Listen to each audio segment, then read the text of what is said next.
الحمد لله نحمده ونستعينه ونستغفره ونؤمن به ونتوكل عليه ونعوذ بالله من شرور أنفسنا ومن سيئات أعمالنا من يهده الله فلا مضل له ومن يضلل فلا هادي له وأشهد أن لا إله إلا الله وحده لا شريك له وأشهد أن محمدًا عبده ورسوله أما بعد فإن خير الحديث كتاب الله وخير الهدي هدي محمد صلى الله عليه وسلم وشر الأمور محدثاتها وكل محدثة بدعة وكل بدعة ضلالة وفي رواية وكل ضلالة في النار فأعوذ بالله من الشيطان الرجيم بسم الله الرحمن الرحيم إنني أنا الله لا إله إلا أنا فاعبدني وأقم الصلاة لذكري اللهم أرنا الحق حقا وارزقنا اتباعه وأرنا الباطل باطلا وارزقنا اجتنابه اللهم علمنا ما ينفعنا وانفعنا بما علمتنا وارزقنا علما رب اشرح لي صدري ويسر لي أمري واحلل عقدة من لساني يفقه قولي۔ برادران اسلام، واجب الاحترام بزرگوں، دوستوں، عزیز ساتھیوں، اللہ تبارک و تعالیٰ کا فضل و کرم کہ اس نے ہمیں اللہ تبارک و تعالیٰ کی معرفت اور پہچان اس موضوع پر سننے کے لیے جمع کیا اور مجھے سعادت بخشی کہ میں اس پر کچھ بولوں، تو میں نے سورہ طٰہٰ کے ابتدائی آیات میں سے ایک آیت تلاوت کی ہے، جس میں خود رب العالمین اپنے آپ کو میں کون ہوں، میرا نام کیا ہے اور میرے اختیارات کیا ہیں، اپنا تعارف کروا رہا ہے۔ اور اسلام میں سب سے بنیادی حیثیت جو ہے وہ اللہ کی پہچان ہی ہے۔ اللہ کی معرفت کے بغیر نہ آپ کا کلمہ قبول ہے، نہ آپ کا عمل قبول ہے، نہ آپ کے کوئی بھی ایکٹیویٹیز اللہ کے ہاں قبول ہیں۔ خود محمد الرسول اللہ صلی اللہ علیہ وسلم بھی سب سے پہلے جس بات کی دعوت دیے وہ یہی کہ اللہ کو پہچانو، اللہ کو مانو۔ جیسے جیسے پہچان اور معرفت آگے بڑھے گی، ایمان اسی طرح تازہ اور اللہ کا قرب اسی طرح آپ کو ملے گا۔ جیسے جیسے اللہ کی معرفت کم ہوگی، دوری ہوگی، ویسے ویسے ہی ایمان بھی کمزور ہوگا اور اللہ تبارک و تعالیٰ سے دوری ہوگی۔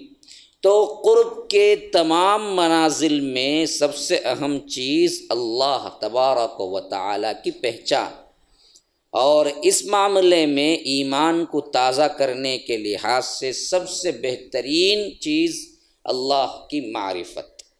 اللہ تبارک و تعالیٰ نے حضرت موسیٰ علیہ السلام کو نبوت دی اس وقت جب کہ حضرت موسیٰ علیہ السلام آگ لینے گئے، یعنی وہ ایک سفر سے واپس آ رہے تھے۔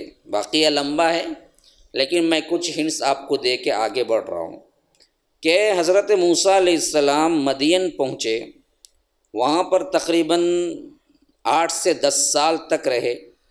پھر اس کے بعد وہ اپنے ہی گاؤں جہاں سے وہ پیدا ہوئے تھے مصر کی طرف پلٹنے کے لیے اپنی بیوی کے ساتھ ایک انتہائی تاریک اور ٹھنڈ والی رات میں، ایسی رات تھی گویا کہ کیا ہے، ہاتھ کو ہاتھ سجائی نہیں دے رہا تھا، تو وہ اپنی اہلیہ کے ساتھ لے کے چلے۔ تو معلوم ہوتا ہے قرآن کے الفاظ سے کہ وہ ساتھ میں جب لے کے جا رہے تھے اس وقت ایک تو بہت زیادہ ٹھنڈی رات تھی، ساتھ میں راستہ بھی بھول گئے تھے، یعنی بھٹک گئے تھے کہ کون سا راستہ جانا ہے اور کہاں ہے۔ تو اللہ تبارک و تعالیٰ کہتا ہے کہ هل اتاک حدیث موسیٰ، اللہ کے رسول صلی اللہ علیہ وسلم حضرت موسیٰ کے بارے میں آپ ان کو بتائیے، پڑھ کے سنائیے، اس کی خبر پہنچی ہے آپ کو۔ اذ رأى نارا، کہ انہوں نے آگ دیکھی، فقال لأہلہم کثوا انی آرست نارا، کہ کہا اپنے گھر والوں سے کہ میں نے آگ دیکھی ہے، آپ یہیں ٹھہریے۔ فآتیکم من وعلیکم السلام ورحمۃ اللہ فآتیکم منہا بقبس او اجد علی النار ہدا، کہ میں جاؤں وہاں سے ایک انگارہ لے آؤں تاکہ تپتی یہ ٹھنڈی اور اس کی جو کچھ بھی کیا ہے ٹھنڈ ہے گرمی کے لیے میں وہاں سے ایک آگ کا انگارہ لے آؤں، یا نہیں علی النار ہدا کہ وہاں کوئی راستہ ہی پوچھنے والا، کوئی راہ بتانے والا مل جائے تو ہم پوچھ لیں گے کہ راستہ کون سا ہے۔ یہ دو باتیں اللہ تبارک و تعالیٰ خاص طور پہ ذکر کر رہا ہے۔ تو معلوم ہوا کہ وہاں پر حضرت موسیٰ علیہ السلام کو ایک ساعت پہلے بھی پتہ نہیں تھا کہ کیا ہونے والا ہے، وہ آگ لینے کی نیت سے آگے بڑھ رہے تھے۔ تو جیسے ہی پہنچے فلما اتاہا نودی یا موسیٰ، تو اللہ کہتا ہے کہ وہاں پر پکارا گیا اے موسیٰ انی انا ربک۔ اب دیکھیے یہ پہلا لفظ ہے جو رب خود اپنا تعارف کروا رہا ہے حضرت موسیٰ علیہ السلام سے، جو کہ ابھی نبوت نہیں ملی ہے اور نبوت کی ابتدا اس سے ہو رہی ہے۔ ایک نبی جو ہونے والا ہے اس نبی کو اپنے آپ کی پہچان جب کروا رہا ہے تو خود رب کروا رہا ہے، تو کیسا کروائے گا؟ اس میں کوئی کمی ہوگی کیا؟ اور اس میں کوئی مبہم بات ہوگی کیا کہ آپ کو سمجھ نہیں آ رہا؟ اور کس حیثیت سے کرنے والا کلام کوئی انسان ہے کہ چوک جائے بھول جائے؟ یہ سب چیزیں نہیں۔ تو اب رب کا تعارف رب کے زبان سے سنیے۔ فرمایا کہ انی انا ربک فاخلع نعلیک انک بالوادی المقدس طوی، میں تمہارا رب ہوں، چپل نکال کے اندر آؤ اس وادی طویٰ کے اندر، کیونکہ یہ مقدس ہے۔ فاخلع نعلیک، چپل نکال دو، اور اس طویٰ کی وادی میں جہاں تم کھڑے ہو وہاں پر آؤ، کیونکہ یہ مقدس ترین وادی ہے۔ وَأَنَا اخْتَرْتُكَ فَاسْتَمِعْ لِمَا يُوحَىٰ، اور میں نے تمہیں کیا منتخب کر لیا ہے نبیوں کے لیے، نبوت کے لیے، اور میں جو وحی اب کر رہا ہوں خاص ذہن لگا کے سنو۔ فَاسْتَمِعْ لِمَا يُوحَىٰ، جو کچھ وحی کی جا رہی ہے اس کو غور سے سنو۔ پھر اس کے بعد اللہ نے فرمایا اِنَّنِي أَنَا اللَّهُ، بے شک میں ہی اللہ ہوں، لا الہ الا ان، اس کے علاوہ کوئی معبود برحق نہیں ہے۔ فاعبدنی، تو لہٰذا میری ہی عبادت کرو۔ وَأَقِمِ الصَّلَاةَ لِذِكْرِي، اور میری یاد کے لیے نماز قائم کرو۔ دو باتیں بہت اچھی طرح اس میں کیا کھل کے سامنے آ گئی۔ ایک فرمایا میں ہی اللہ ہوں، جس کے علاوہ کوئی اللہ نہیں ہے۔ تو لا الہ الا اللہ کا مطلب کیا ہے؟ وہ معبود برحق جس کے علاوہ کوئی معبود نہیں ہے نا بھائی؟ بات سمجھ رہے ہیں نا؟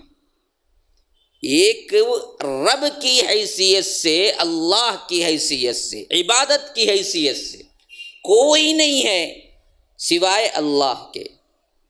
یہ معنی سلف سے، صحابہ سے، محمد الرسول اللہ صلی اللہ علیہ وسلم سے ہمیں ہوتا ہوا پہنچا ہے، بالکل ایتھینٹک معنی۔ ایک معنی اپنے منمانی کا بھی ہے، جو بعض لوگوں نے کیا کر دیا وحدت الوجود کے لیے یا صوفیت کے لیے انہوں نے اپنا ایک معنی گھڑ لیا، جو کہ اس معنی سے زیادہ ہمارے اندر پھیلا ہوا ہے، لوگ سمجھتے ہی نہیں ہیں۔ اب اچھی طرح سمجھ لو، یہاں یہ نہیں فرمایا گیا کہ کوئی موجود ہی نہیں ہے میرے علاوہ، کہا کہ کوئی اللہ نہیں ہے میرے علاوہ، یعنی کسی کو عبادت کے لیے ہم خاص کر سکتے ہیں تو وہ صرف رب ہے، اللہ ہے، اس کے علاوہ کسی کے سامنے نہ جھک سکتے ہیں، نہ آپ کیا ہیں قیام کر سکتے ہیں، رکوع کر سکتے ہیں، دعا کر سکتے ہیں، غائبانہ ڈر سکتے ہیں، محبت کر سکتے ہیں۔ جتنے افعال عبودیت ہیں، جتنے رسوم ہیں، ان سب کو رب العالمین کے لیے مخصوص کرو، اس کے علاوہ کوئی رب نہیں ہے۔ یہ معنی ہے اصل، لیکن دوسرا معنی جو پھیل لیا گیا، وہ گھڑ لیا گیا اور لوگوں میں پھیلا دیا، وہ کیا ہے؟ کوئی موجود نہیں ہے سوائے اللہ کے۔ یعنی گویا مطلب یہ مسجد مسجد نہیں ہے، ہم نہیں ہیں، سب کچھ دکھنے والا ہے، اصل کون ہے؟ سب اللہ ہی ہے۔ اللہ کہاں ہے؟ ہر جگہ ہے۔ اللہ کہاں ہے؟ دل میں ہے۔ آپ لوگ عمومی طور پر سوال کریں لوگوں سے، لوگ کہیں گے اللہ تو دل میں ہے، اللہ تو ہر جگہ ہے۔ حالانکہ اللہ تبارک و تعالی نے یہ نہیں کہا لا الہ الا اللہ کا یہ مطلب نہیں ہے، کہا کہ میرے معبود ہونے میں کوئی نہیں ہے ساتھی، میرے وجود کے علاوہ کوئی وجود نہیں ہے، جو بھی دکھتا ہے وہ اصل میں اللہ ہی ہے۔ یہ عقیدہ بعد میں ان لوگوں نے گھڑ لیا جو کہ اصل میں رہبانیت یا عیسائیوں سے کیا ہے آئے تھے، یا ان کے عقیدے کو پھیلانا اندرونی طور پر چاہتے تھے۔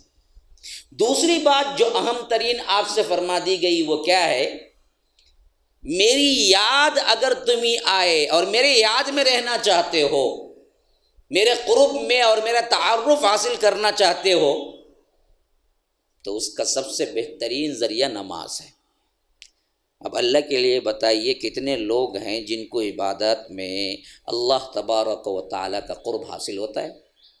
ہمیں تو رکعت باندھتے ہی کیا ہے کون سی بھولی ہوئی چیزیں یاد آ جاتی ہے، کون سا کام چھوٹا ہوا ہے وہ یاد آ جاتا ہے، اور ہمیں تو کیا یک رسماً رکوع سجدے کرتے ہیں۔ لیکن کتنے ایسے مصلی ہیں واقعتاً جن کی نمازوں کے اندر اللہ یاد آ جائے اور وہ اللہ تبارک و تعالیٰ سے اپنے آپ کو قریب محسوس کرے، جبکہ اللہ کے قریب ہونے کا سب سے بہترین ذریعہ رب العالمین خود کہتا ہے وَأَقِمِ الصَّلَاةَ لِذِكْرِي، میرے یاد کے لیے نماز قائم کرو۔ میری یاد کے لیے تمہیں یاد آئے تو نماز ہے، لیکن ہم کو نہ یاد آتا ہے نہ ہم یاد کے لیے کھڑے ہوتے ہیں، ہم تو ایسے ہی آئے بلا نیت کھڑے ہو گئے، بس ایک رسماً نماز ادا ہو گئی نکل گئے، اس کی کوئی ایکٹیویٹی ہمارے دلوں کے اندر نہیں آتی، کوئی انقلاب ہمارے دلوں کے اندر نہیں آتا، جبکہ پہلا تعارف ہی کیا ہے رب العالمین نے اپنا کروایا تو یہ کروایا کہ ایک سمجھ لو کہ میرے علاوہ سجود کا لائق، رکوع کے لائق، سجدے کے لائق، قیام کے لائق اور عبادات جتنے مراسم ہیں ان سب کے لائق کوئی نہیں ہے۔ نمبر 2 میری یاد کرو، اور یاد کرنے کا سب سے بہترین ذریعہ نماز ہے، نماز پڑھو تمہیں میری یاد آ جائے۔ یہ تعارف تھا سب سے پہلے حضرت موسیٰ علیہ السلام اللہ تبارک و تعالی نے کیا تھا۔ اب اس پس منظر میں رب اور اللہ، آج ہماری ٹاپک ہے اللہ کی پہچان، تو میں صرف کیا ہے لفظ اللہ پر کچھ باتیں آپ کو بتا دوں گا۔ یہ عربی لفظ ہے اور ایک ایسا لفظ ہے جس کے بارے میں لغویین، اس کے بارے میں گرامر سمجھنے والے پڑھنے والے یہ کہتے ہیں کہ اس میں سے کوئی لفظ نہ نکلتا ہے نہ اس سے کوئی لفظ بنتا ہے، یہ اکیلا ایسا لفظ ہے جس کا کوئی ترجمہ کسی لینگویج میں نہیں ہوتا۔ گاڈ بول لو، خدا بول لو، لیکن اس کا صحیح مفہوم جو رب اللہ میں ہے وہ کسی لینگویج میں ادا نہیں ہوتا، اور یہ نکلا ہے الہن سے، الف لام ہا، اور الف لام ہا کے ساتھ الف لام لگانے سے اللہ بنا۔ اور عربی میں ایک قاعدہ ہے کہ اگر کسی چیز کو تم خاص کرتے ہو تو جیسے انگلش میں ہوتا ہے دا، دیکھیے آپ کہیں گے چیئر تو اے چیئر کا مطلب ہے یعنی کوئی بھی ایک چیئر، لیکن دا چیئر کہیں گے تو مخصوص وہی چیئر ہوگی جس کی طرف آپ اشارہ کر رہے ہیں۔ تو کسی کو نکرہ سے معرفہ لے جانے کے لیے انگلش میں دا کا صیغہ استعمال ہوتا ہے، بالکل ویسے ہی عربی میں کسی چیز کو جو کہ بالکل اننون ہو، کوئی بھی ہو سکتی ہو، اس کو خاص کرنے کے لیے الف لام کا استعمال ہوتا ہے۔ میں کہوں کہ کرسیون کا مطلب ہے کہ کوئی بھی کرسی، لیکن میں کہوں کہ الکرسی تو وہ خاص کرسی جس کے بارے میں ذکر ہوا ہے، جیسا کہ ہم سمجھتے ہیں آیت الکرسی کا مطلب وہ خاص آیت جس میں کرسی کا ذکر ہوا ہے، وہ خاص کرسی، الکرسی وسع کرسیہ السماوات، تو خاص کے لیے الف لام ہوتا ہے۔ تو الہ کا مطلب ہے معبود، الہ کا مطلب ہے جس کی عبادت کی جائے، لیکن الف لام ایڈ ہو گیا تو اللہ بن گیا، اور اللہ کا مطلب ہے وہ خاص معبود جس کی عبادت کی جاتی ہے، بقیہ سب کون ہے؟ باطل معبود ہے۔ اور اس میں شان خداوندی دیکھیے، رب کی شان دیکھیے۔ جیسے ہی الفاظ عربی میں نا دو طرح کے ہیں، آپ سب کو معلوم ہوگا، کچھ بھی نہ پڑھے ہوں تبھی بھی معلوم ہوگا، الف با تو معلوم ہوگا نا، ماشاء اللہ کیا ہے ذہین فتین لوگ بیٹھے ہوئے ہیں۔ میں کہتا ہوں کہ دو طرح کے الفاظ تو سب کو معلوم ہوتے ہیں عربی میں، کون سے بولو؟ بعض حروف وہ ہیں جس میں نقطے نہیں ہوتے، بعض حروف وہ ہیں جس میں نقطے ہوتے، اتنا تو معلوم ہے نا۔ الف کو کتنے نقطے؟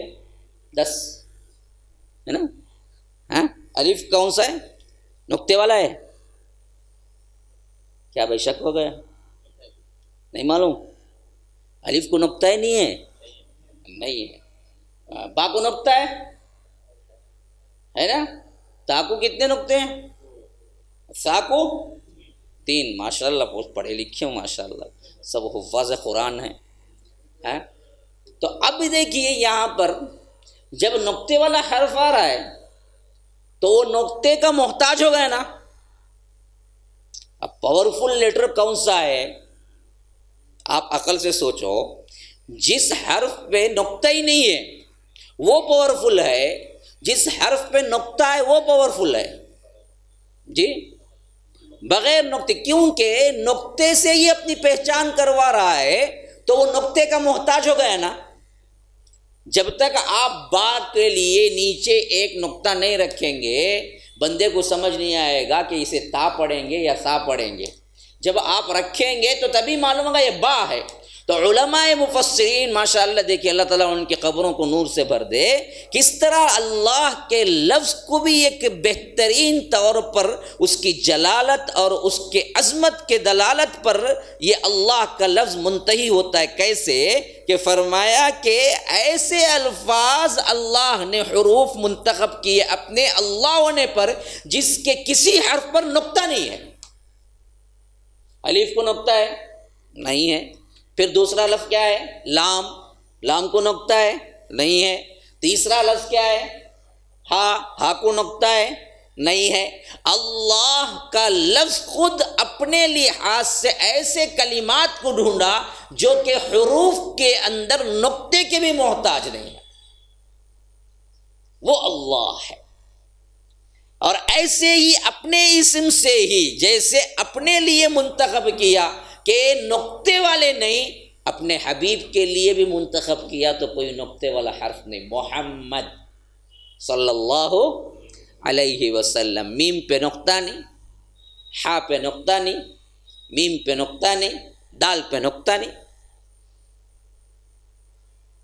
پھر اس کے بعد اس کی بیوٹی دیکھو، خوبصورتی دیکھو کہ اللہ اکتائی کو، توحید کو کتنا پسند کرتا ہے، اپنے نام میں خود نقطے والے حروف نہیں لایا۔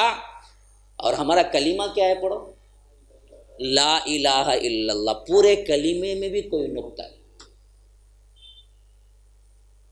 پورا کلمہ ہمارا ایک نقطے والا حرف بھی نہیں۔ لا الف لام نقطہ نہیں، الہ الف لام ہا نقطہ نہیں، الا الف لام نقطہ نہیں، اللہ نقطہ نہیں، لا الہ الا اللہ بھی نقطہ نہیں۔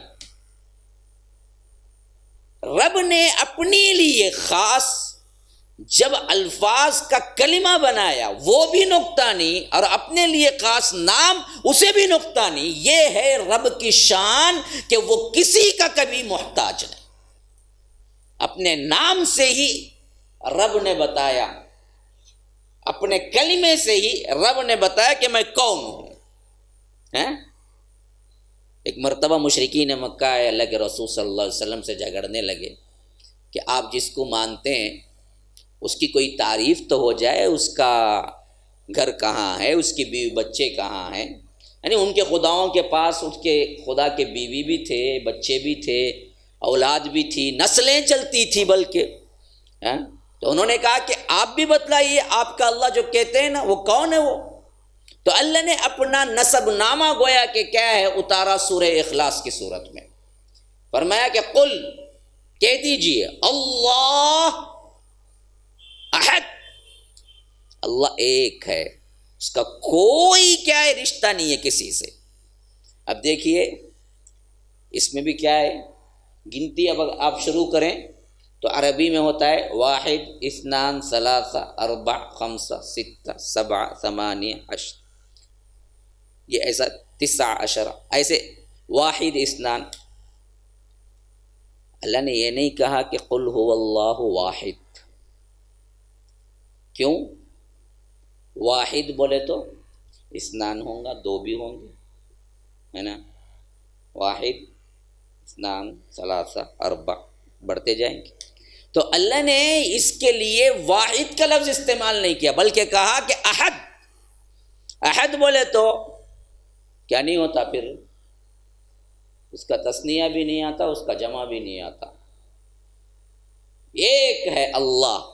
گویا کہ اس کا ترجمہ اگر ہم کریں گے تو ٹھیک کیسے لگتا، اللہ ایکتا ہے، ایک بولے تو 2 3 4 5 ہوتا، ایکتا بولے تو 2 تا 3 4 4 تا نہیں ہوتا۔ اپنی توحید کے سلسلے میں سب سے پہلا تعارف جو کروایا وہ بھی یونیک طریقے سے، فرمایا کہ میں ایکتا ہوں، ایک نہیں ایکتا ہوں، احد۔ اور وہ کون ہے؟ اللہ الصمد۔ صمد ان کا مطلب ہے کسی چیز کی کوئی حاجت اس کے لیے، صمد کا مطلب عربی میں بہت وسیع معنی رکھتا ہے، بہت وسیع معنی، لیکن اس کا خلاصہ کرو تو یہ تمام معنی جمع ہو جاتے ہیں کہ ایسی صفت والا جس کو کبھی کوئی کسی کی ضرورت پڑی نہ پڑے گی، نہ سونے کی ضرورت ہے اس کو، نہ کھانے کی ضرورت ہے اس کو، نہ ریسٹ اٹھانے کی ضرورت ہے اس کو، نہ کسی کام کے لیے مشیر کی ضرورت ہے، نہ وزیر کی ضرورت ہے، نہ کسی سلسلے میں کیا ہے کسی پارٹنر کی ضرورت ہے، نہ بیوی کی ضرورت ہے، نہ بچے کی ضرورت ہے۔ اللہ تبارک و تعالی نے 6 دن میں پیدا کیا تو تورات میں ان لوگوں نے اپنی طرف سے بات بڑھا دی کہ 7ویں دن اللہ ریسٹ لیا، یہودیوں نے اپنی طرف سے بات بڑھا دی۔ اللہ نے کہا کہ نہیں، وَهُوَ الَّذِي خَلَقَ السَّمَاوَاتِ وَالْأَرْضَ فِي 6 أَيَّامٍ ثُمَّ اسْتَوَىٰ عَلَى الْعَرْشِ، 6 دنوں میں اللہ نے اس کائنات کو پیدا کیا اور اللہ تبارک و تعالی عرش پر متمکن ہوا۔ وَمَا مَسَّنَا مِن لُغُوبٍ، مجھے چھوتی بھی نہیں، میرے لیے تکان کا کوئی تصور ہی نہیں ہے۔ تو لوگوں نے کہا کہ اللہ کے فرشتے اللہ کی بیٹیاں ہیں، تو اللہ نے کہا کہ لَکُمُ الْبَنَاتُ وَلَکُمُ الْبَنُونَ، ارے بدبختوں، اپنے لیے تو بیٹے چاہتے ہو، میرے لیے بیٹیاں جوڑ دی۔ ہاں تم نہ کیا ہونا بھائی، شادی ہوگی، کیا ہونا بیٹا ہونا، مولوی صاحب دعا کرو۔ تو یہ تو دعا کرتا بیٹا ہونے کے لیے، اور رب کے لیے تو بیٹیاں چن دی۔ تو اللہ نے کہا کہ لَکُمُ الْبَنَاتُ وَلَکُمُ الْبَنُونَ، کہ تم اپنے لیے تو کیا بیٹے چن لیے، میرے لیے بیٹیاں رکھ دی۔ مَا لَکُمْ کَیْفَ تَحْکُمُونَ، کہ تمہیں کیا ہو گیا ہے کہ ایسے کیا ہے بہکے فیصلے کرتے ہو۔ تو اللہ تبارک و تعالیٰ نے کیا ہے اس کی تردید کر دی۔ بعضوں نے کہا کہ کیا ہے مریم اللہ تبارک و تعالیٰ نعوذ باللہ ثم نعوذ باللہ کیا ہے بیوی ہیں، تو اللہ نے کہا کہ وَلَمْ يَكُنْ لَهُ صَاحِبَةٌ، اس کی کوئی بیوی ہے ہی نہیں۔ تو سوال پیدا ہوا پھر کہاں سے آیا؟ کہا کہ میری ابتدائی نہیں، اللہ الصمد لم یلد، کہا کہ کوئی ہے وارث، کہا کہ مجھے مرنا ہی نہیں ہے، موت ہی نہیں ہے، تو وارث کی کیا ضرورت ہے؟ وَلَمْ يُولَدْ، نہ مجھے بیٹا ہے نہ مجھے باپ ہے۔ تو کہا کہ پھر کیسا ہے؟ کہا کہ وَلَمْ يَكُنْ لَهُ كُفُوًا أَحَدٌ، ایسا ہے جیسا تمہیں سمجھ ہی نہیں آ سکتا، اس جیسا کوئی ہے ہی نہیں۔ اللہ کو سمجھ نہیں سکتے، اگر اللہ کو سمجھنے میں وقت لگاؤ گے تو گمراہی میں پڑ جاؤ گے۔ اللہ نے یہ نہیں کہا کہ کبھی مجھے سمجھو، اللہ نے یہ کہا کہ مجھے مانو، کیونکہ سمجھ سے بالا تر رب العالمین ہے۔ تمہاری سمجھ کی آخری انتہا جہاں پہنچتی ہے وہاں سے رب کی ابتدا ہوتی ہے۔ جس کی کوئی ابتدا نہیں. ہاں، انت الاول، وہ پہلا ہے. تو پوچھا گیا پہلا ہے تو کب آیا؟ کہا کہ بلا ابتدا، وہ پہلا ہے، اس کی کوئی ابتدا نہیں. انت الآخر، وہ آخری ہے. تو پوچھا گیا کہ کیا اس کے بعد کون ہوگا؟ کہا کہ آخری اس معنی میں کہ اس کے بعد کوئی شے نہیں، سب فنا ہو جائیں گے، رب فنا نہیں ہوگا. فرشتے، جبرائیل، میکائیل، سب کائنات، زمین، آسمان، سب کے سب موت، کل من علیہا فان، کوئی نہیں بچے گا. وَيَبْقَى وَجْهُ رَبِّكَ، رب العالمین رہے گا اس وقت. کوئی نہیں ہے لیکن رب ہے. کوئی نہیں تھا، رب تھا. کب سے ہے؟ بلا ابتدا. کب تک رہے گا؟ بلا انتہا. نہ اس کی انتہا ہے نہ اس کی ابتدا ہے. اللہ کے رسول صلی اللہ علیہ وسلم نے فرمایا کہ کبھی کبھی شیطان تمہیں وسوسہ ڈالے گا کہ اس کو کس نے بنایا، اس کو کس نے بنایا، اس کو کس نے بنایا. لوگ پوچھتے جائیں گے، یہاں تک کہ لوگ اس بات پر بھی آ کھڑے ہوں گے کہ رب کو کس نے بنایا. ہر چیز کو کوئی بنانے والا ہے تو رب کو بھی کسی نے بنایا ہے. تو یاد رکھو، اگر یہ سوال آ جائے تو اس کا جواب ڈھونڈنے کے بجائے اللہ تبارک و تعالیٰ کی پناہ میں آ جاؤ. شیطان مردود سے کہو اعوذ باللہ من الشیطان الرجیم. اس کا جواب کوئی نہیں ہے، اور اس کے جواب میں پڑھو گے تو ایمان کھو دو گے.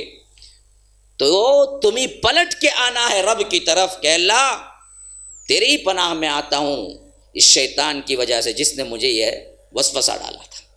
تو رب کون ہے اس کا پورا تعارف نازل کر دیا سورہ اخلاص میں، جو ہمیں ہمیشہ کیا ہے ذہن میں رہنا ہے. وہ ایک ہے، وہ کسی کی حاجت کی ضرورت نہیں ہے، وہ کبھی کسی کے لیے کیا ہے مدد کا یا وزیر کا یا مشیر کا عہدہ نہ دیا، نہ اس کو کبھی ضرورت ہے. اب اتنا صاف ہونے کے باوجود اگر ہمارے مسلمان یہ سمجھتے ہیں کہ فلاں وقت میں کیا انہوں نے سپورٹ کیا، فلاں وقت میں کیا ہے عبد القادر جیلانی آئے، فلاں وقت میں کیا ہے موسیٰ شاہ قادری آئے، یا فلاں آئیں گے کیا کریں گے، اللہ کی طرف سے یہ سفارش کر کے چھوڑیں گے. تو رب نے انکار کر دیا کہ میرا کوئی وزیر نہیں ہے، کوئی مشیر نہیں ہے، میں اکیلا ہوں، تنہا ہوں، اور میری طاقت کبھی زوال ہونے والی نہیں ہے. نہ مجھے بیٹا ہے نہ مجھے باپ ہے، میں اکیلا تنہا ہوں، نہ مجھے بیوی ہے نہ بیٹیاں ہیں، اور مجھ جیسا کوئی نہیں ہے، کوئی نہیں ہے. کائنات میں تم جتنے بھی سوچو کہ ایسا ہوگا، تو اللہ نے کہا کہ ویسا نہیں ہوں. تو اسی وجہ سے معلوم ہو جانا چاہیے کہ جس چیز کے بارے میں بھی اللہ نے کہا کہ میرا بھی ہے ایسا ہی معاملہ، جیسے ہمارا ہاتھ ہے، اللہ تبارک و تعالیٰ کو بھی ہاتھ ہے. حدیث سے بھی ثابت ہے، قرآن میں بھی ہے. وقالت الیہود عزیر ابن اللہ، قالت الیہود ید اللہ مغلولہ غلت ایدیہم ولعنوا بما قالوا بل یداہ مبسوطتان، کہ یہ یہودی کہتے ہیں کہ اللہ کے ہاتھ بندھے ہوئے ہیں. بدبختو، خدا کی مار تم پر، اللہ کے ہاتھ تو کھلے ہوئے ہیں اور وہ جس کو چاہتا ہے عطا کرتا ہے. تو اس آیت سے ثابت ہوا کہ اللہ تبارک و تعالیٰ کے ہاتھ بھی ہیں اور اللہ کے ہاتھ کھلے ہوئے بھی ہیں. لیکن ہاتھ کیسا ہے؟ 4 انگلیاں ہیں، ایک انگوٹھا ہے، ہتھیلی ہے، رسٹ ہے، پھر اس کے بعد کہنی ہے، پھر کندھے سے جڑا ہوا ہے، ایسی کوئی بات. پھر کیسا ہے ہمیں معلوم نہیں. تو اس کا مطلب ہاتھ نہیں ہے؟ نہیں، ہاتھ ہے. بعض لوگ بولتے ہیں ہاتھ کا مطلب کیا؟ بھائی قوت ہے، بھائی قوت. ہم بولتے ہیں کہ بادشاہ کے ہاتھ بہت لمبے ہیں، تو کیا مطلب؟ ہاتھ لمبے لمبے ہیں اس کے. بادشاہ کے ہاتھ لمبے ہیں کا معنی یہ ہے کہ بادشاہ کی قوت بہت دور تک ہے. فلاں کے ہاتھ بڑے لمبے ہیں، تو مطلب کیا ہوتا ہے؟ یا تو اس کی طاقت کی طرف اشارہ ہوتا ہے، یا تو اس کی سخاوت کی طرف اشارہ ہوتا ہے کہ وہ بہت دیتا ہے. لیکن ہم اس کا انکار نہیں کر سکتے کہ ہم یہ کہہ کہ اللہ نے سمجھانے کے لیے ہاتھ کہہ دیا. اللہ کو ہاتھ کی کیا ضرورت ہے جی؟ بس اللہ نے اپنے پاور کے لیے ہاتھ استعمال کیا. یہ بھی غلط ہے، یہ تعویل ہے، اور تعویل کرنا سلف کا طریقہ نہیں ہے، اہل الحدیث کا طریقہ نہیں ہے. جو گمراہ فرقے ہوئے انہوں نے تعویلات کی. تو تعویل ہم نہیں کریں گے، کہ یہ نہیں کہیں گے کہ ہم ہاتھ نہیں مانتے. اچھا جی، ہاتھ مانتے ہیں ہم، لیکن ہاتھ کا مطلب جیسے ہمارا ہے ویسے ہی ہے، تو تشبیہ ہو گئی، یہ بھی نہیں کرتے ہم. کوئی کہتا ہے کہ ہم ہاتھ سے مراد طاقت مانتے ہیں، یہ بھی نہیں، پھر کیا مانیں گے؟ سلف کا طریقہ یہی ہے کہ ہاتھ کو ہاتھ مانیں گے، لیکن کہیں گے وَلَمْ يَكُنْ لَهُ كُفُوًا أَحَدٌ، اس کا ہاتھ ہے لیکن وہ ہاتھ کائنات میں جتنے بھی ہاتھ ہیں اس جیسا نہیں ہے۔ ہاں میرا ہاتھ ہے، ایک تمہارا ہاتھ ہے، ایک کیا ہے جانوروں کا بھی ہاتھ ہے، ایک کیا ہے دوسرے درندوں کا بھی ہاتھ ہے، شیر کا پنجہ ہے۔ تو ہم یہ کہتے ہیں کہ کائنات میں کتنے ہاتھ ہیں، ان تمام ہاتھ میں سے کوئی ہاتھ اللہ کا نہیں، کیونکہ وَلَمْ يَكُنْ لَهُ كُفُوًا أَحَدٌ، اس جیسا کوئی نہیں۔ کوئی نہیں تو تم تشبیہ کیسے دے سکتے ہو؟ تو یہ 5 نکات، ایک ہے بے نیاز ہے، اس کا باپ نہیں ہے، اس کا بیٹا نہیں ہے، اس جیسا کوئی نہیں ہے۔ بھائی یاد رکھ لو، اللہ کون ہے؟ ایک ہے، کون ہے؟ بے نیاز ہے، کون ہے؟ باپ نہیں ہے، کون ہے؟ اولاد نہیں ہے، کون ہے؟ اس جیسا کوئی نہیں ہے، اس جیسا کوئی نہیں ہے۔ تو اب آؤ، رب ہے، اس جیسا کوئی نہیں ہے، اس جیسے کوئی نہیں ہے کو کیسے سمجھیں کہ ہے؟ سوال ہوتا نا بھائی، اس جیسا کوئی نہیں ہے، تو اب بندہ پوچھتا ہے کہ پھر سمجھیں کیسے کہ ہے؟ تو اللہ کہتا ہے کہ مجھے مانتے ہو نا، میں تمہیں سمجھاتا ہوں میں کون ہوں۔ اللہ لا الہ الا ہو، میں وہ ہوں اس کے علاوہ کوئی نہیں ہے معبود برحق، الحی ہمیشہ سے ہوں زندہ، القیوم ہمیشہ رہوں گا۔ یہ آیت الکرسی اسی وجہ سے اتنی عظمت والی آیت ہے کہ پورے قرآن میں اللہ کے رسول صلی اللہ علیہ وسلم نے کہا کہ سب سے بہترین اور عظیم ترین آیت الکرسی ہے۔ کیوں اس کو سب سے عظیم ترین آیت کہہ دیا گیا؟ اور اس کے کرشمے اور اس کے کیا ہیں احکامات اور اس کے لوازمات اور اس کے اثرات اور اس کے فضائل اتنے ہیں کہ اس پر کتابیں لکھی گئی۔ اور آپ بھی اپنی زندگی میں آیت الکرسی کا پڑھنا اور آیت الکرسی کو سمجھ کر پڑھنا اپنا معمول بنا لیں کہ یاد رکھیے شیطان کا کوئی حربہ آپ کے اوپر کامیاب نہیں ہوگا۔ یہ ہے آیت الکرسی، جس میں اللہ نے اپنے آپ کو بتایا کہ میں کون ہوں، بغیر دیکھے اور بغیر کسی سے مثال دیے۔ کیسے تم سمجھ سکتے ہو؟ تو ایسے سمجھو۔ انسان کو سب سے بڑی پریشانی کیا ہوتی ہے؟ ایک تو دیکھا تو سمجھ لیا، تو اللہ دکھتا نہیں۔ نمبر 2 یہ ہے کہ اچھا دکھتا نہیں ہے، کسی کی مثال دے کے سمجھا دیا تو سمجھ گیا۔ مثلاً کیا ہے، آپ نے تاج محل نہیں دیکھا، میں کسی خوبصورت ترین عمارت کو دیکھ کے بول رہا ہوں دیکھیے بھائی تاج محل اس وجہ سے ہی مشہور ہے کہ ایسی جو عمارت دیکھتے ہو نا خوبصورت ترین، ویسے خوبصورت ترین عمارتوں میں سے گزشتہ کے تاریخ میں سب سے بہترین عمارت تاج محل ہے۔ اچھا تو خوبصورتی کے لحاظ سے ہم نے سمجھ لیا، بغیر دیکھے بھی سمجھ لیا کہ تاج محل کا ایک خاکہ ہمارے ذہنوں میں ہے، کیونکہ ہم نے کیا ہے کسی اور چیز سے سیکھ لیا۔ لیکن رب کا فرمان یہ ہے کہ میں کسی بھی طرح کا نہیں ہوں اور تم مجھے دیکھ بھی نہیں سکتے۔ اب اس بات کی تفصیل بھی ذہن میں رکھ لیجئے، یہی موسیٰ علیہ السلام جب نبوت مل گئی تو اللہ کی آواز کو ڈائریکٹ سنتے تھے۔ یہ ایک ایسے نبی ہیں جن سے اللہ نے ایسا کلام کیا، کسی اور نبی سے اتنا زیادہ کلام نہیں کیا۔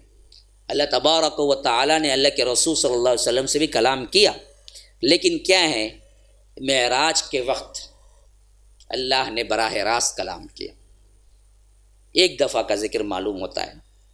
اس کے علاوہ کبھی فرشتہ آتا تھا اور کبھی کیا ہے وحی لے آ کے لاتا تھا، یا نہیں فرشتہ جسمانی شکل میں انسان کی شکل میں آتا تھا، لیکن ہمیشہ اللہ تبارک و تعالی سے ڈائریکٹ بات چیت اللہ کے رسول صلی اللہ علیہ وسلم سے نہیں ہوتی تھی۔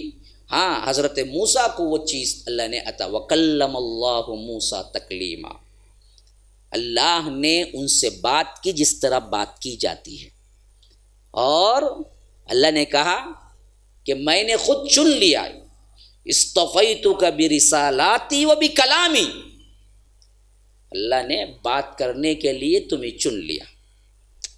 جیسا کہ تم کہتے ہوگے نا جی سب دوست ہیں لیکن تمہارے لیے میں کیا ہے وقت الگ سے نکالتا ہوں جی، تم میرے یار ہو، میرے جگری ہو، ہاں میں تمہارے سے ہر معاملہ شیئر کرتا ہوں. بعینی اسی طرح اللہ نے کہا کہ بات کرنے کے اعتبار سے میں نے حضرت موسیٰ کو چن لیا. تو وہ بات جب بھی چاہے اللہ تبارک و تعالیٰ سے کرتے تھے. جب بات کرتے تھے تو اللہ کی آواز اتنی پیاری تھی کہ دل مچل جاتا تھا کہ بات کے ساتھ ساتھ دیکھ بھی لوں کہ بات کرنے والا کون ہے. جب آواز اتنی پیاری ہے تو اللہ تبارک و تعالیٰ کی ذات کتنی پیاری ہوگی، تو اللہ بتا دے مجھے. تو اسی واسطے ایک مرتبہ جب بات چیت ہو رہی تھی کہ وہ جو دل کے اندر اٹھنے والا جو جوش تھا، جو پیار تھا، وہ زبان پہ آ گیا. حضرت موسیٰ نے کہا، قرآن کے اندر موجود ہے، انی ارینی الیک، اللہ میں تجھے دیکھنا چاہتا ہوں. اللہ نے کہا کہ لن ترانی، تم مجھے دیکھ نہیں سکتے. یہ بات یاد رکھ لو، یہ عقیدہ ہے مسلمانوں، یہ عقیدہ ہے. پیر ہو، فقیر ہو، فلاں ہو، جبہ ہو، قبہ ہو، کوئی آپ کو چکما نہ دے، دھوکہ نہ دے، میں نے اللہ کو دیکھا ہے. نبی موسیٰ جیسے نہیں دیکھ سکے تو کون سے کھیت کا مولی کے دیکھ لے. اور رب جب انکار کر دے کہ نہیں دیکھ سکتا اور موسیٰ کے لیے، تو پھر کون مئی کا لال پیدا ہو سکتا ہے جو کہے کہ میں نے دیکھ لیا. لوگوں نے کیا ہے خوابوں میں، قصوں میں لوگوں کو بہکانے کے لیے یا پیسے ایننے کے لیے بڑے بڑے کیا ہیں اپنے اپنے فلسفے لکھ لیے کہ ہم نے دیکھا، یہ کیا، ملتے تھے، ہم رات جاتے تھے. اور یہ کیا ہے اللہ کے ادب کے اندر اللہ تبارک و تعالیٰ کی عظمت پہ گستاخی کی، یہاں تک کہ خود اللہ کے رسول صلی اللہ علیہ وسلم نے بخاری کی صحیح تر روایت میں اما عائشہ روایت کرتی ہیں کہ اگر پوچھا گیا آپ نے دیکھا معراج میں، کہا کہ میں بھی نہیں دیکھا. میں کیسے دیکھتا، وہ تو سراپا نور ہے، اور وہ نور بھی اتنا پاورفل ہے کہ اسے 70 حجابات ہیں، 70 پردے ہیں، 70 پردوں کے پیچھے چھپا ہوا ہے. اور کہا کہ اللہ کے رسول نے اگر وہ ایک پردہ بھی اگر نکال دینا، اس کے نور کی تپش اور ان کے نور کی جلالت کی وجہ سے کائنات پوری کی پوری جل جائے گی. ہاں، اس روشنی کو کیسے دیکھ سکتے ہو تم، جس روشنی کا یہ عالم ہے کہ 70 پردوں میں ہے. وہ 70 پردوں میں کا ایک پردہ اگر نکال دیا جائے تو اس روشنی کی تپش اور پاور اتنا ہے کہ کائنات کو جلا کے خاکستر کرتے. ابھی یہی دیکھ لیجئے 500 وولٹ نہیں ہوگی جس کے لیے ہم کیا ہے آنکھ ٹھہرا کے لائٹ کو نہیں دیکھ سکتے ہیں.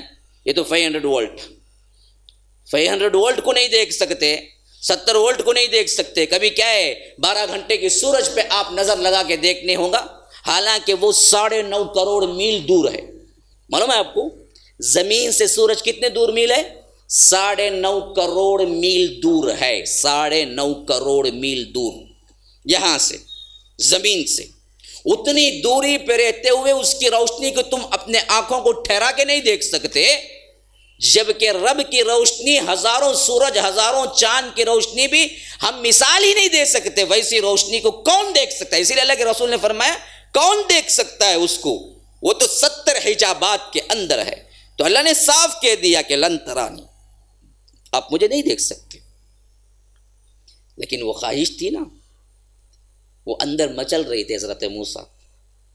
اور حضرت موسیٰ اس بات سے پورے اطمینان میں آنے والے نہیں تھے. اللہ جانتا تھا نا دلوں کا حال.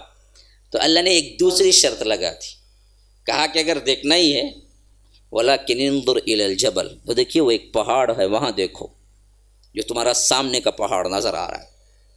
فَإِنِ اسْتَقَرَّ مَكَانَهُ فَسَوْفَ تَرَانِي، اگر وہ اپنی جگہ ٹھہرا رہا، میری تجلی کا ایک حصہ میں اس پہ ڈالتا ہوں، نور کا ایک سمجھیے کہ لاکھواں حصہ، اللہ کے نور کے لاکھوں حصے بنائے جائیں اور اس کا ایک صرف پرتو اگر میں اس پہ ڈالوں گا اس پہاڑ پہ، اور وہ پہاڑ اپنی جگہ قائم رہے گا، تو تم مجھے دیکھ سکتے ہو. تو اللہ کہا کہ فلما تجلی ربہ للجبل، جب رب نے اپنی تجلی، اپنی روشنی اس پہاڑ پہ ڈالی، جعلہ دکا وخر موسیٰ صعقا، کہ پہاڑ ریزہ ریزہ ہو کے وہاں سے کیا ہے ہٹ گیا، نابود ہو گیا، اور حضرت موسیٰ بے ہوش ہو کے گر پڑے۔ یہ ایک تجلی ڈالنے کا کیا ہے اللہ تبارک و تعالیٰ کا پاور ہے۔ پہاڑ پتھر جو کہ سب سے سختر چیز ہے وہ نہیں سہ سکا اور ریزہ ریزہ ہو گئے۔ فلما تجلی ربہ للجبل جعلہ دکا وخر موسیٰ صعقا، اور موسیٰ بے ہوش ہو کے گر پڑے۔ فلما افاقا، جب ہوش آیا، قال سبحانک، کہا کہ اللہ تو پاک ہے، تبت الیک، میں توبہ کرتا ہوں تیری طرف، وانا اول المسلمین، میں پہلا مسلمان ہوں۔ یعنی یہ بات کہہ کے میں نے گناہ کر دیا کہ اللہ میں تجھے دیکھنا چاہتا ہوں۔ گویا کہ مسلمانوں کو یہ تاکید کر دی گئی کہ کوئی اس طرح کا خیال بھی لائے تو گناہ ہے کہ اللہ میں تجھے دیکھنا چاہتا ہوں، کیونکہ ایمان بالغیب ہی اصل ہے۔ دیکھ لینے کے بعد پھر ایمان کیا جی؟ الذین یؤمنون بالغیب، تو ایمان بالغیب اصل ہے۔ تو مومن کا شان اور مومن کی کیا ہے، یہ شان نہیں کہ وہ کہے کہ رب میں تجھے دیکھنا چاہتا ہوں، بلکہ یہ خود ایک گناہ ہے۔ اسی وجہ سے فرمایا حضرت موسیٰ نے تبت الیک، میں توبہ کرتا ہوں اللہ تیری طرف کہ میں نے غلط سوال کر دیا، یہ سوال ہی نہیں کرنا تھا مجھے۔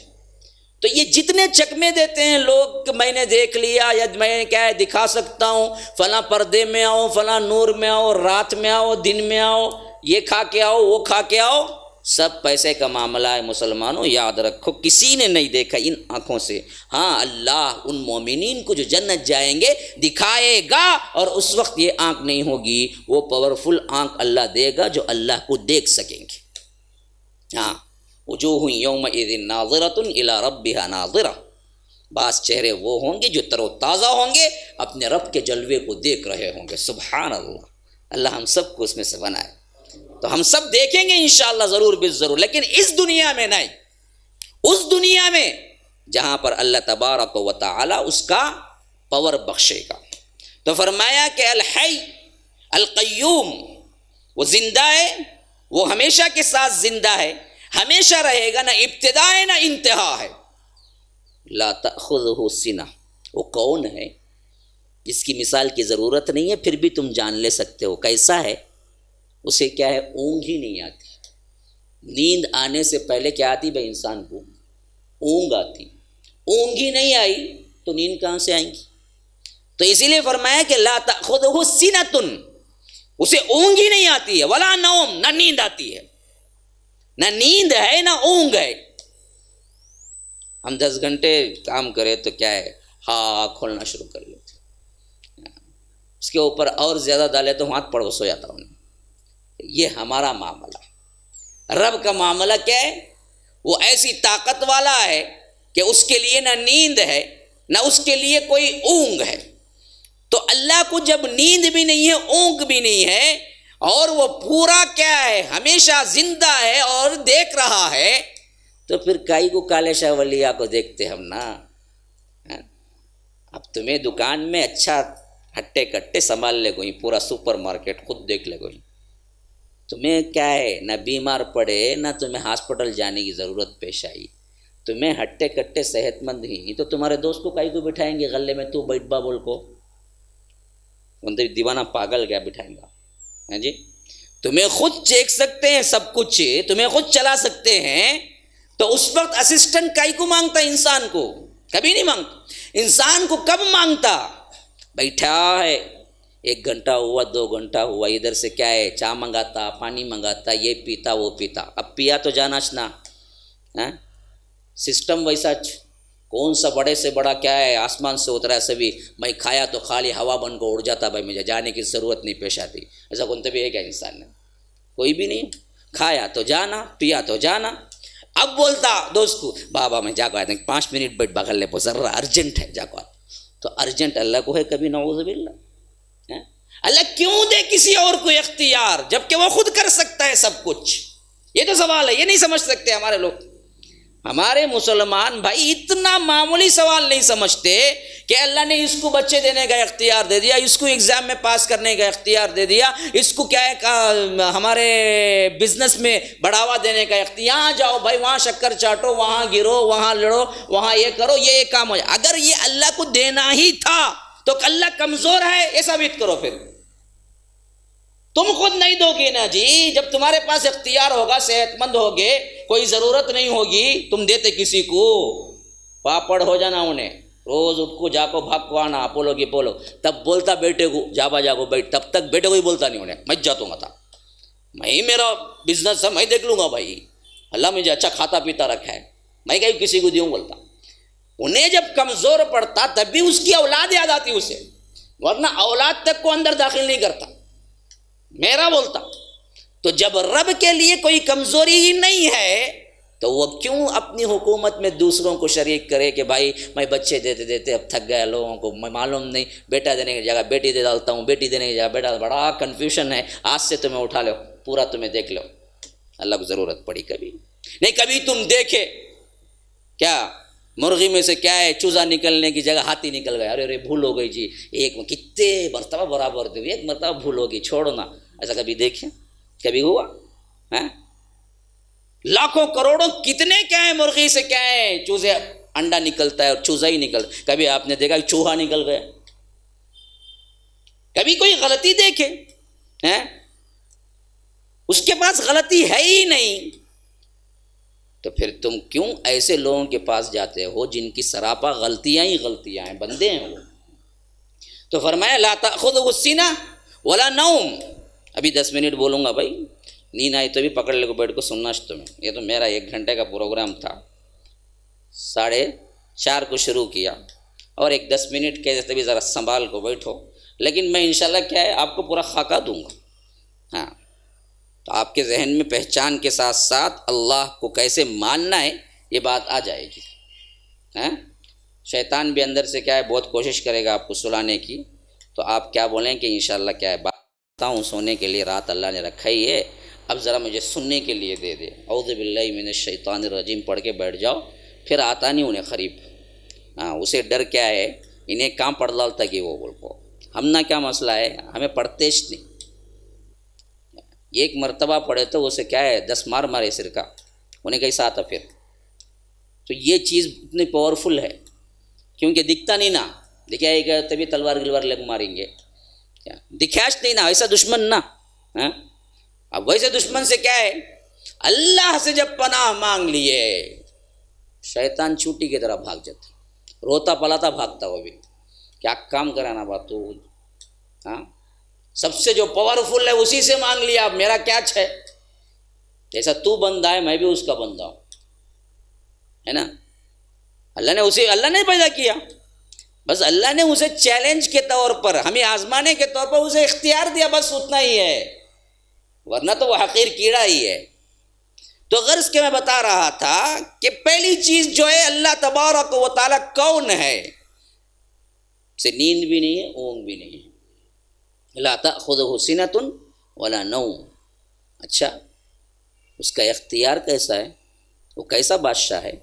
فرمایا لہو ما فی السماوات وما فی الارض۔ دیکھیے ایک چیز ہوتا ہے، میں 10 روپے دیا، آپ نے قلم دیا رکھ لیا، یہ میں نے دراصل آپ سے پیسے کے عوض لیا۔ ایک چیز ہوتی ہے جو کہ آپ سے ہم نے پیسے کے لیے نہیں لیا، بلکہ آپ خود کی بنائی ہوئی کیا ہے محنت کا نتیجہ ہوتا ہے، وہ صرف آپ کے ہی لیے ہوتا ہے، جس کا کوئی شریک نہیں ہوتا۔ تو اب لام ہمیشہ جو استعمال ہوتا ہے نا عربی میں، وہ تملیک کے اعتبار سے ہوتا ہے، یعنی جس میں بنانے میں، جس کے حقدار ہونے میں، جس کی مالیت میں، جس کی مالکیت میں کوئی شریک نہیں ہے۔ تو فرمایا لہو ما فی السماوات وما فی الارض، وہ آسمانوں کا اور زمینوں کا اور آسمانوں اور زمینوں کے اندر جو کچھ ہے ان سب کا مالک ہے۔ اب ایسا اتنا بڑا مالک ہونے کے بعد اور کون سے جی چھوٹے مالک تمہیں ضرورت ہے؟ انسان کو دیکھو، یہ ایک گراؤنڈ 2 گراؤنڈ کا گھر بن لیا گا تو اس کے چیخاں بھی، اس کا چلنا بھی، اس کا اٹھنا بھی دیکھتے ہی پہچان لیا جا اتنا بڑا گھر رکھا ہے۔ اچھا کون سا چھوٹا ایک گراؤنڈ کا نہیں، اس کے اوپر کیا ہے ایک بستی گستی کا بڑا بن جائے گا تو وہ تو بولو اتنا کو زمین پوت نہیں ٹکتا اس کا۔ اس کے اوپر سی ایم پی ایم بن گا بولے تو وہ تو بولوش نہ کو ہوا میں اڑتا ہونے، خالی زمین پہ چلنا بھی اپنے لیے آر محسوس کرتا۔ کون نے؟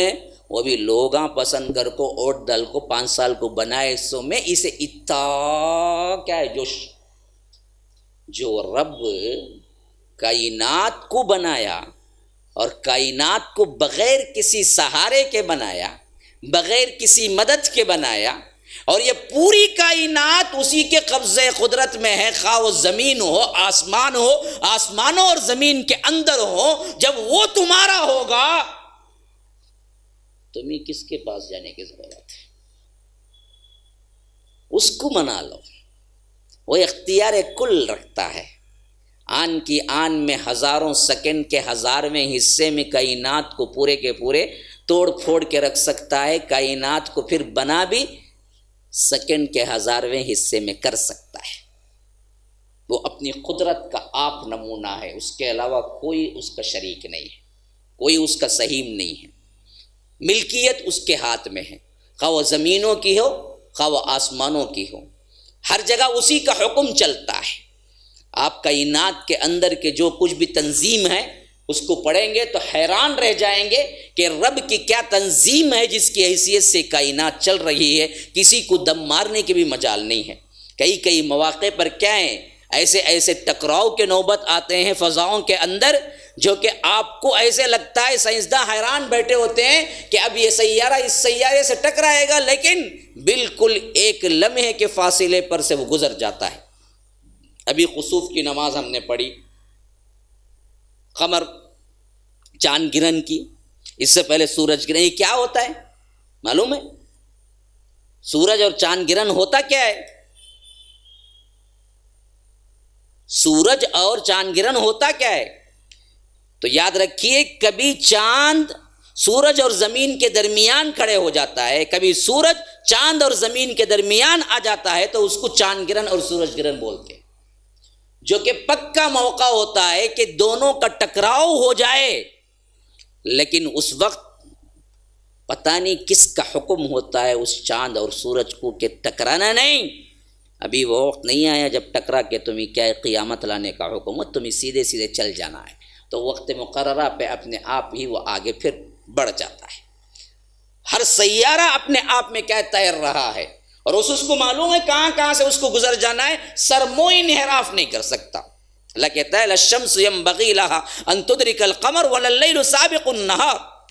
نہ سورج کو یہ پاور ہے کہ وہ چاند کو جا پکڑے، نہ چاند کو یہ پاور ہے کہ وہ سورج کو جا پکڑے۔ ہر ایک اپنے اپنے آپ میں چلے جا رہے ہیں، کل فی فلک یسبحون۔ سب کو جو حکم دیا گیا اس حکم پہ وہ چل رہے ہیں۔ تم کون سے کھیت کے مولی ہو؟ 7-8 فٹ کے 6 فٹ کے انسان، ہم نے تو چاند اور سورج کو کیا ہے اپنے کنٹرول میں کر رکھا ہے۔ یہ رب ہے، ما فی السماوات و ما فی الارض۔ اچھا اس کا دربار کیسا ہے؟ اس کے دربار میں کسی کو دم مارنے کی مجال ہے؟ بولتے نا ہم ان کے پیریڈ، ہم ان کی بیت میں آئے کہتے، ان کی بیت میں آئے، کیا ہوں گا بھائی؟ ہمارے پیر صاحب سیدھا لے کو چل جائیں گے بھائی، ہم نہ ہمارے پیر صاحب کی ٹکٹ بس بعض لوگ تو یہاں ٹکٹ ڈالتے کفن میں رکھ ڈالو بول کو، ہاں جنت کے کنارے کا فلیٹ کہتے ہیں، لے کو رکھ ڈالو، 2 لاکھ دے ڈالو مجھے، میں تم نہ بیت لکھ کو دے ڈالتا ہوں، کفن کے اندر رکھ کو سلا ڈالو۔ ان کو منکر نکیر کو بھی بتائے تو کہ اللہ فلاں پیر کے آدمی کی تمہیں السلام علیکم معاف کرنا غلطی سے آگے بول کو پلٹ چل جاتے ہیں۔ یہ سب کیا ہے؟ کھلواڑ اللہ تبارک و تعالیٰ کی شان میں ہو رہے۔ تو اللہ کہتا ہے میں کون ہوں، میرا دربار کیسا پتہ ہے تمہیں؟ من ذا الذی یشفع عندہ الا باذنہ، کون ہے، کس کی جرأت ہے کہ میرے دربار میں میرے اجازت کے بغیر زبان بھی کھول سکے؟ میں وہ ہوں، میری اجازت کے بغیر زبان بھی کوئی نہیں کھول سکتا۔ کون ہے وہ؟ من ذا الذی یشفع، کوئی شفاعت کر سکے۔ یہاں کہتے ہیں کہ انواع شفاعت کر لیں گے، انواع شفاعت کر لیں گے۔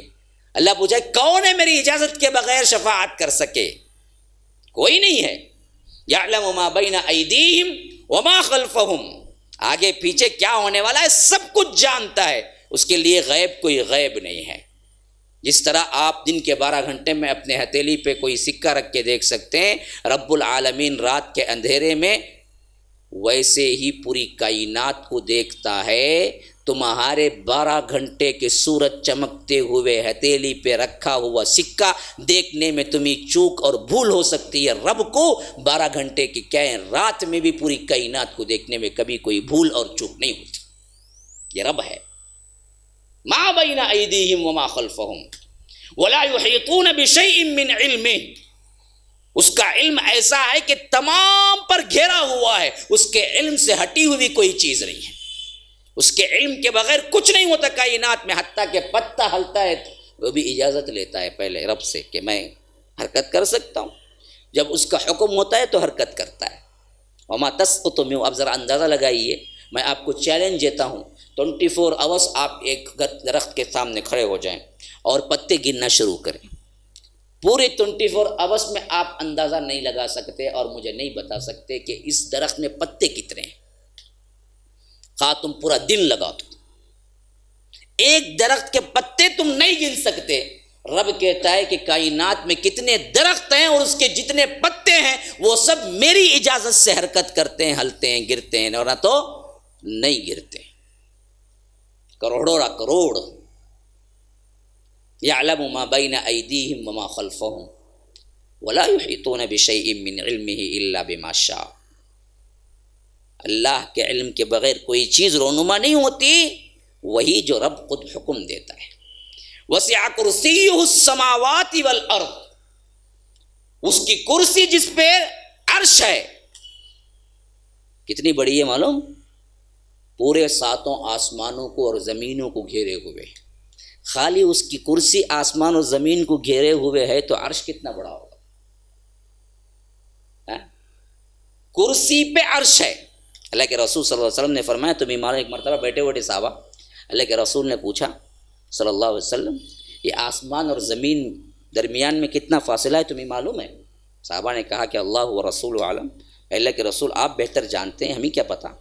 کہا کہ اس آسمان اور زمین کے درمیان کا فاصلہ 500 سال کی مسافت پر ہے۔ 500 سال اوپر ایسے جاتے رہیں گے جاتے رہیں گے جاتے رہیں گے تو پہلا آسمان آئے گا، وہ بھی کون سی اسپیڈ پہ وہ پتہ نہیں، جیٹ کی اسپیڈ پہ یا فلائٹ کی اسپیڈ پہ یا روشنی کی اسپیڈ پہ، وہ اللہ ہی بہتر جانتا ہے، لیکن کتنی بھی اسپیڈ پہ جاؤ 500 سال کی مسافت تو خالی لگے گی پہلے آسمان تک پہنچنے کی۔ پھر فرمایا کہ ایک آسمان اپنی موٹائی چوڑائی کے اعتبار سے کتنا فاصلہ ہے معلوم ہے؟ کہا کہ اللہ کے رسول آپ ہی بہتر جانتے ہیں۔ کہا کہ اس لین سے اس لین تک، یعنی آسمان اتنا موٹا ہے سمجھیے، یہاں سے یہاں تک پہنچنے کے لیے 500 سال کی مسافت ہے، زمین سے آسمان تک پہنچنے کے لیے 500 سال کی مسافت ہے، ایک آسمان کے کنارے سے دوسرے آسمان کے کنارے پہنچنے تک 500 سال کی مسافت ہے، دوسرے آسمان سے تیسرے آسمان کو پہنچنے کے لیے 500 سال کی مسافت ہے، ایک کنارے سے دوسرے کنارے تک پہنچنے کے لیے 500 سال کی مسافت ہے، اس طرح تیسرا، چوتھا، پانچواں، چھٹا، ساتواں، 7 آسمان ختم ہونے کے بعد رب نے ایک دریا رکھا ہے جس کی گہرائی سے لے کر اوپر آنے کا فاصلہ 500 سال کی مسافت ہے۔ پھر اس دریا پر اللہ کی کرسی ہے جو کہ پوری کائنات کو چھائی ہوئی ہے، اور ابن عباس رضی اللہ عنہ کہتے ہیں کہ اللہ کی کرسی کا مطلب یہ ہے کہ اللہ کے پیر رکھنے کی جگہ ہے، وہ اللہ کی کرسی کیا ہے اصل میں؟ اللہ کے پیر رکھنے کی جگہ ہے۔ اللہ کے پیر رکھنے کی جگہ جو ہے وہ آسمان اور زمین کو چھائی ہوئی ہے، تو عرش کتنا بڑا ہوگا؟ ہاں، اللہ کے رسول نے فرمایا کہ کرسی عرش کے مقابلہ ایسا ہے کہ عرش کے مقابلے میں کرسی اتنی چھوٹی نظر آتی ہے، جیسے کھلے میدان میں تم کوئی کیا ہے گول بلہ اٹھا کے پھینک دو گے تو کتنا جگہ گھیرے گا وہ؟ میدان میں، بڑے میدان میں اگر آپ گول بلہ اٹھا کے پھینک دیں گے تو کتنا جگہ گھیرے گا؟ ویسے ہی عرش کے سامنے اتنی چھوٹی لگتی ہے کرسی۔ کون سی کرسی؟ جو پورے آسمانوں اور زمین پر کیا ہے چھائی ہوئی ہے، وہ کرسی۔ پھر اس عرش کو اٹھائے ہوئے ملائکہ ہیں حاملین عرش، جس میں سے ایک ملک ایک فرشتے کے بارے میں اللہ کے رسول نے کہا کہ مجھے اجازت دی گئی کہ میں ایک فرشتے کے بارے میں تمہیں بتاؤں جو کہ ایک مرخ کی شکل میں ہے، جس کے اس کھندے سے اس کھندے تک کا فاصلہ 500 سال کی مسافت ہے، جس کے گھٹنے سے کیا ہے ٹخنے تک کا فاصلہ 500 سال کی مسافت ہے، جس کی اس کان کے لو سے اس کان کے لو تک کا فاصلہ 500 سال کی مسافت ہے۔ ایسے 8 فرشتے کیا ہے عرش کو اٹھائے ہوئے ہیں، اور عرش پر رب العالمین ہے، اپنے شان کے مطابق کیسا ہے کسی کو نہیں معلوم۔ یہ ہے رب، یہ ہے اللہ۔ یہ اگر تمہارا ہو جائے تو پھر تمہیں کس کی ضرورت ہے؟ تو اصل میں اللہ کو مناؤ، اللہ کا قرب اختیار کرو۔ اسی لیے فرمایا وسع کرسیہ السماوات والارض، اور اتنا اوپر ہے، لیکن ولا یؤودہ حفظہما وہو العلی العظیم۔ وہاں سے اس پوری کائنات کو دیکھ کر مینیج کرنے والا ایسا ہے کہ اسے کبھی مینیج کرتے ہوئے تھکان نہیں ہوتی۔ ہاں، ہمارا قصہ کیا ہے، ہمیں کتنا دور ہوتے اتنا کیا ہے تمہارا تنظیم، تمہارا کنٹرول جاتا رہتا۔ دکان میں اندر آ کو بیٹھے تو لوگ سب ڈر کو کام کرتے، گھر میں رکھ کو دیکھے گا تو کیا بھی کام نہیں چلتا، پھر بھاگ کو آنا پڑتا۔ گھر میں نہیں تمہیں چلے گئے، شفٹ ہو گئے بستی کستی کو واپس، تو چلے گا وہاں سے کاروباری ٹھپ۔ رب کا معاملہ کیا ہے، وہ اتنا دور ہونے کے باوجود اس کے فرشتے، اس کے کارندے، اس کے گورنمنٹ سرونٹ جو ہے نا، وہ ایک پائی ایک لمحے کی بھی مخالفت نہیں کرتے، جو جب جیسے حکم ہے ویسے کرتے ہیں۔ وہاں بھول بھی نہیں ہے، وہاں کیا ہے غلطی بھی نہیں ہے، وہاں کیا ہے تھکان بھی نہیں ہے، جو حکم جیسے ہو گیا ویسے ہی۔ یہ رب العالمین ہے۔ صرف 2 آیتیں، ایک سورہ اخلاص، ایک سورہ آیت الکرسی سورہ بقرہ کے اندر کی، اس کو یاد رکھ لو، اس سے تمہارا تعلق ہے۔ ہم ہیں یہاں کون تبھی بڑا ڈانگن ہے رشتہ سمجھو، اس سے تمہارے کیا ہیں بہت قریبی رشتے ہیں۔ شہر میں کیا دھن دھن آتا، کون سے دکان کو ہونا گھس جاتا، کہاں ہونا چل جاتا، کیا بولتا، میں معلوم کیا، کون معلوم کیا، سی ایم مجھے جانتا، پی ایم مجھے جانتا۔ ارے مسلمان، سی ایم پی ایم جانے تو کیا ہے، تو خوشی محسوس کرتا۔ شہنشاہوں کا شہنشاہ تیرا رب تجھے جانتا ہے، لیکن تو سمجھتا ہے مجھے کچھ نہیں معلوم۔ رب کے تم بندے ہو، تمہیں کیسے پاور ہونا ہے؟ بھائی کچھ بھی ہو جائے، بھائی میرا رب میرے ساتھ ہے، میں کیوں ڈروں جی؟ یہ آتا ہمارے دلوں میں، انہوں کہتے بھی کر ڈالیں گے، انہوں کہتے بھی کر ڈالیں، ان کی لجت ہو جائیں گے، ان کیا کہتے بھی ہو جائیں گے، وہاں نہیں گئے تو ایسا ہو جائیں گے، یہ نہیں کرے تو ایسا ہو جائیں گے۔ ارے تیرا رب تیرے ساتھ ہے، تیرا رب کو تو جانتا ہے، تو رب کو جانتا ہے۔ بس یہ کمیونیکیشن، یہ تعلق کافی نہیں کہ کوئی ڈر پھر تمہارے دل کے اندر نہ آئے۔ جس کے حکم پر کائنات کا ہر چیز کیا ہے ادھر ادھر ہو سکتی ہے، جس کے حکم پر بن سکتی ہے، بگڑ سکتی ہے، وہ رب تمہارا ہے، اور تم بولتے ہو کہ نہیں بھائی حکومت بڑی خطرناک ہے، یہ سب چیزیں کرونا کو پکڑ لیں گی۔ کون سی حکومت جی؟ جس کی حکومتوں پر رب کی حکومت ہے، تم اس سے ڈر جاتے ہو۔ آج مسلمان کیا داڑھی رکھنے سے ڈرتا ہے، کیا کہتے اسامہ بول ڈالیں گے، کہتے ارے تیرا رب تیرے ساتھ ہے تو بھول گیا، اپنی شناخت مٹانے کے لیے تیار ہے۔ کئی بچیاں کیا ہیں بٹھو رکھے جانے کے لیے تیار ہیں، ہماری نسلیں برباد ہو رہی ہیں۔ کیوں؟ ہم اللہ کو پہچانتے ہی نہیں کہ ہمارا رب ہے کون۔ اصل میں رب کو صحیح معنوں میں رب مان لو گے تو پھر دنیا کی کوئی طاقت تمہیں کیا ہے نہ ڈرا سکتی ہے نہ دھمکا سکتی ہے، اور کسی معاملے میں تم کیا سست ہو سکتے ہو، نہ کسی معاملے میں تم رنجیدہ ہو سکتے ہو۔ کیوں؟ تمہارا رب تم کو جانتا ہے۔ ہاں، گھر میں سب سے بڑی مصیبت آئی ہوئی ہے، پالا ہوا جوان بیٹا مر گیا، اللہ کا بندہ ہے تو وہ کہتا ہے کہ اللہ کو راضی تو مجھے وہ جانتا ہے، میں بھی جانتا ہوں۔ رب کو میرا بیٹا چھین کر ہی اللہ تبارک و تعالیٰ کیا ہے راضی ہے، تو میں بھی راضی، مجھے کوئی غم نہیں۔ خوشیوں کا پہاڑ ٹوٹ پڑا، اچانک کیا ہے بزنس پہ بزنس، تب بھی نمازیں نہیں چھوٹتی۔ دینے والا وہ ہے، کہتا ہے کہ مجھے تو نماز وقت پہ پڑھنا ہے، کتنا پیسہ کیوں نہ آ جائے۔ یہ اللہ کی پہچان کے اندر مضمر ہے۔ مسلمانوں، اللہ کو پہچانو، اللہ کو رب مانو، اللہ تبارک و تعالیٰ سے قرب بڑھاؤ، اللہ تبارک و تعالیٰ کے بندے بن جاؤ، بس کائنات کی تمام چیزیں تمہارے ماتحتی میں رہیں گی۔ هذا وباللہ التوفیق، وصلی اللہ وسلم علی نبینا محمد۔ اسأل اللہ لی ولکم ولسائر المسلمین من کل ذنب فاستغفروا انہ هو الغفور الرحیم۔